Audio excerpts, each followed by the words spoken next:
ये बताइए, योगी जी अभी बिहार गए थे। बिहार जाने के बाद उन्होंने अपने भाषण में कहा अप्पू टप्पू पप्पू। इससे क्या लगता है कि इन शब्दों से वहाँ की जनता क्या समझेगी कि ये क्या कहना चाहते हैं कि मैन मुद्दों से भटकाना चाहते हैं कि ये क्या अपनी मैन मुद्दों की बात करेंगे नहीं? इससे जनता का क्या भला होगा? अप्पू पप्पू टप्पू से क्या मतलब निकालेंगे?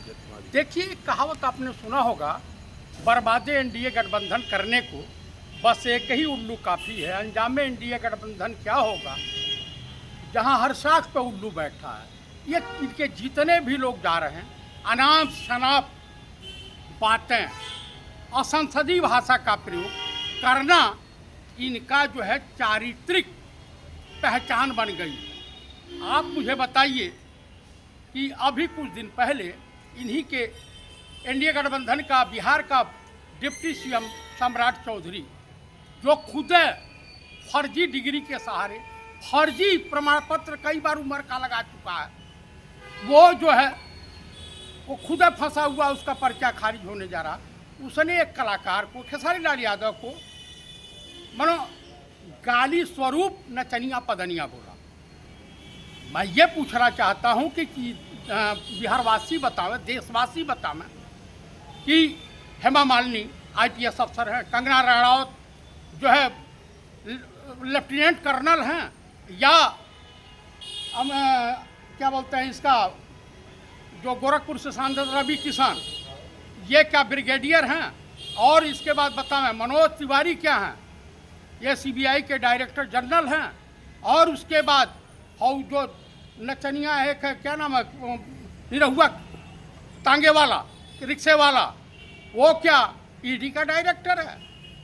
भाई, मेरे कहने का मतलब है कि अपने हम पेशे का सम्मान करना सीखो। और कुल मिला करके प्रधानमंत्री मोजरा ये सब देख। ये बताइए, जो उन्होंने योगी जी ने कहा था अप्पू पप्पू टप्पू, इससे वहाँ की जनता पे क्या असर पड़ेगा? इससे क्या समझेगी वहाँ की जनता? वहाँ की जनता ये समझ चुकी है कि ये विकास के मुद्दे पे बात नहीं कर सकते। वहाँ की जनता ये बात समझ चुकी है कि बेरोजगारी पे बहस करने को तैयार नहीं है। वहाँ की जनता ये समझ चुकी है कि ये जो है महंगाई पे बात करने को तैयार नहीं है।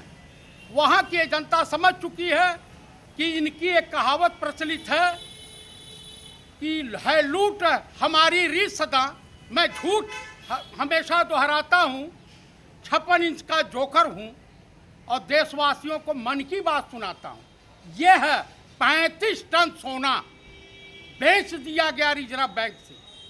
आप बताइए, देश का पहला प्रधानमंत्री है, 33,000 करोड़ रुपया अडानी को इसने दे दिया एलआईसी से निकाल करके।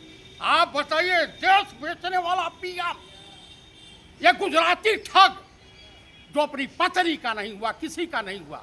आप बताइए, मणिपुर का ये मन नहीं बोल सकता, आज तक मणिपुर गया नहीं।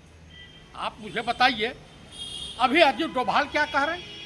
2013 के बाद कोई आतंकवादी हमले नहीं हुए, तो उरी, पठानकोट, पुलवामा, पहलगांव और तमाम तरह के जो आतंकवादी घटना हुई, जिसमें देश के प्रधानमंत्री माननीय राजा बाबू बिहार और तमाम चुनावों में चले जाते हैं। आप मुझे बताइए, कफन पर, सैनिकों के कफन पर वोट कौन मांगता है? देश का प्रधानमंत्री मांगता है। आप मुझे बताइए, एक सुशासन कुमार हैं, आज इतनी घृणा इंडिया गठबंधन में इनसे हो गई है कि आज ये मारे अपनी इज्जत आबरू बचाने के लिए पुराने सोशलिस्ट रहे हैं, प्रधानमंत्री के साथ रोड शो करने से कतरा गए, उनका मंच शेयर करने से कतरा गए, प्रेस कॉन्फ्रेंस से भाग चले और तमाम दूरियां बना रहे हैं। तो इससे आपको नहीं लग रहा है? और तमाम जिस तरह से बेतहाशा बिहार में क्राइम हुआ है एनडीए गठबंधन की सरकारों में, उससे साफ जाहिर है इससे लाख गुना इंडिया गठबंधन की सरकार होगी।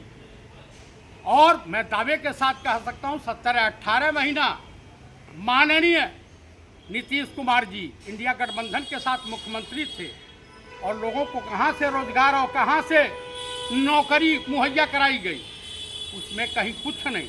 आप मुझे बताइए, देश के प्रधानमंत्री गोधरा जैसा कुकृत उनके मुख्यमंत्री काल में हुआ, पुलवामा उनके प्रधानमंत्री काल में हुआ। आप बताइए, तमाम पुल पुलिया एनडीए सरकार में जितना झुमका बरेली के बाजार में नहीं गिरा, उससे ज्यादा पुल अच्छा, ये पुलिया बताइए, नीतीश की सरकार में बिहार में गिर गया। अच्छा ये बताइए, जैसे कल देखा जा रहा था राहुल गांधी वहाँ मछुआरों के साथ तालाब में डुबकी लगा रहे थे, मछलियाँ पकड़वा रहे थे, उनके साथ अपना गले मिल रहे थे। उससे आपको क्या लगता है कि वहाँ राहुल गांधी की मतलब उससे क्या असर पड़ेगा वहाँ की जनता के ऊपर, मतलब किस तरह देखेगी उनको?